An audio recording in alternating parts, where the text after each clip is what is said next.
Бир суроо берейинчи, могу сиз эми ушул тармакта канчадан бери иштейсиз? Өзүңүз канчадан бери иштейсиз? 2 жыл. 2 жыл.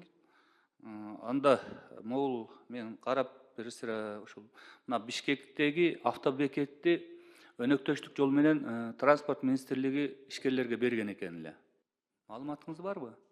Андан кийин ал автобекетти сыртка чыгарып атат. Алар ал жерге бүт каржылаган, баягы өздөрүнүн бүт башка жака чыгарып атат да, ошондой учурда ишкерлерди эмне менен мындай корголгон? Эгер ошондой учурлар болсо, бир мыйзам барбы? Же болбосо кандай компенсациябы, же болбосо кетирген чыгымдарын эмне менен коргойт?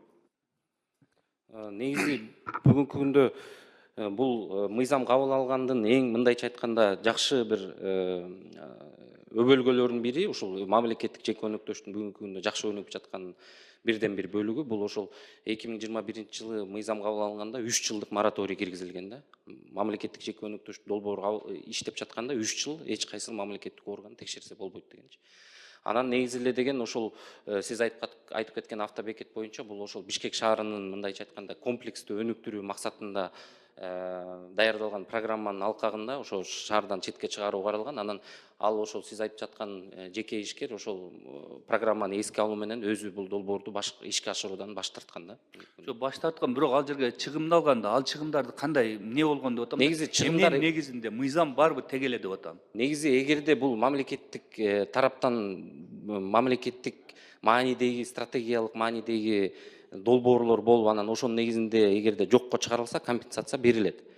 Негизи бул мыйзамдарда каралган. Ушуну мен ойлойм да, ушул жерде Жалмуратбекович, ушул мыйзам ушундай учурду эске алуу менен ушуга мыйзам киргизсек болотпу? Экинчи окууда биз сунушубузду берсек. Ооба, сиздер менен чогуу иштеп чыгып карап чыксак болот. Андан сырткары мына Ош шаарында сиздерде бүгүн Бишкекте эле бар да, туурабы? Бул ГРИСПнын немеси, э? Ооба, бизде деген Мекемеңиздер. ооба, улуттук агенттик бар. Улуттук агенттиктин алдында мамлекеттик жеке өнөктөштүк борбору бар. Алар бизде Бишкекте жайгашкан. Бишкекте. Ооба. Ал Ошко мына билесиз да, Ош шаары бүгүндө түштүктүн борбору болуп эсептелинет да. Ошол жака ассак болобу? Себеби бүгүнкү күндө өзүңүз айтып атпайсызбы, 11 долбоор бар деп. Ал 11 долбоор Бишкекке канча жолу келип кетти, канча чыгым тартты, канча күтөт, туурабы? Ошол жака ассак болобу? Болот. Биз бүгүнкү күндө иш алып барып жатабыз. Анда ушуну ушул сунушту, Данияр Эмрекович, неме кылсак, сиз эске алсаңыз, ушул Ош шаарына өзүңүздөрдүн ушу бөлүмүңүздөрдү ал жакта бүгүнкү күндө себеби чынында эле. Анан дагы бир суроо да. Бүгүнкү күндө мына өнөктөштүк өзү эң жакшы нерсе да, себеби адам өзүнүн акчасын салгандан кийин ал жерде көзөмөл күчөйт, уурулук болбойт. Мен айтайын дегеним да, ушундай эле нерсени бүгүнкү күндө мамлекеттик муниципалдык ишканалар бар го, ошолорду дагы ушундай өнөктөштүк менен ишке ашырса болобу? Болот.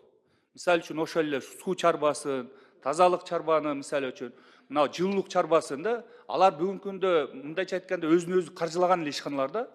Болгону ошол мамлекет кандайдыр бир рычаг алып калып, ал жергечи рычаг алып калыш керек да, калганын бир ушу жеке ишкерге берсе, ал жерде өнүгүү мындай иш жүрүш да мындан дагы жакшы болот да. Айтайын дегеним, ал жерде уурулуктар токтойт да. Ушуну ишке ашырса болобу? Болот. Биз сиз менен бирдикте ушу Центр ГЧПнын жетекчиси менен кирип бул маселе боюнча сиз менен иштеп чыгабыз. Сунушсуз да, кимге тиешелүү болсо, мисалы үчүн Адылбек Алиешевичпи, кимге тиешелүү болсо ушундай бир неме кайрылуу кылайлы. Жарайт. Негизинен мен колдойм сиздердин мына биринчи концепциясына алып келип атасыздар долбоордун. Ал эми экинчисинде ошо жогоруда айткандай эле мынау кепилдик, себеби ар бир ишкерге болуш керек да, корголуш керек.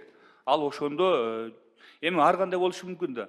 49 жылда кандай өзгөрүүлөр болот? Может, ошол ал жерге ошончо акча каражатын сарптагандан кийин мүмкүн кийинчерээк мамлекетке ошол жер керек болуп калышы мүмкүн. Туурабы? Ошондой учурда ошол ишкердин ошол жердеги кеткен чыгымын каржылап, андан сырткары пайдасын дагы карап бериш керек деп ойлойм да. Туура. Рахмат. Колдойм мен.